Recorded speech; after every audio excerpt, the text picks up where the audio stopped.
राज्य सरकारच्या वतीने पणन विभागाच्या वतीने राष्ट्रीय बाजार समितीचं बिल या ठिकाणी आणण्यात आलं होतं। खरं म्हणतं तर महाराष्ट्रामध्ये पहिल्यापासून असलेल्या बाजार समितीची व्याख्या बदलून आंतरराष्ट्रीय स्तराची बाजारपेठ अशा प्रकारचं एक नवीन बिल आणलेलं आहे। आमचं म्हणणं एवढंच होतं की महाराष्ट्रातल्या सर्व व्यापारी, शेतकरी, माथाडी या सगळ्या लोकांचा या असलेल्या बिलाला विरोध होता।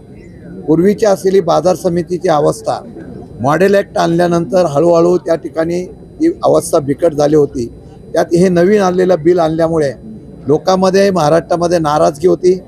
आज सरकारच्या वतीने हे बिल आणण्याचा प्रयत्न करत असताना आम्ही मुद्दे मांडले।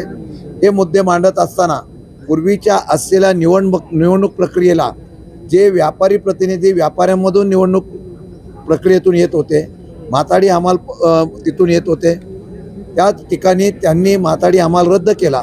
पण निवडणूक प्रक्रियेच्या ऐवजी नॉमिनेट बॉडी करण्याच्या बाबतीमधला निर्णय घेतलेला होता।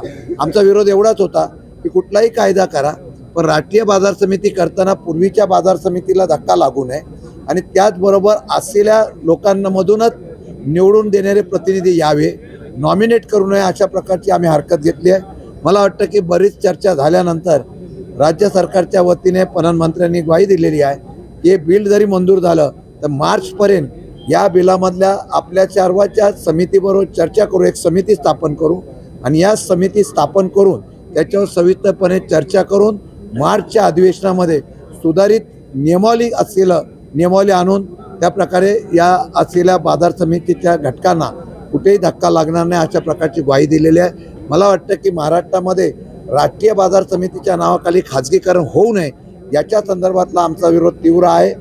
मार्चमध्ये सरकार काय करतं याच्याकडे बघून हे आंदोलन भविष्य काळामध्ये आम्ही तीव्र करण्याची भूमिका निश्चितपणाने घेऊ।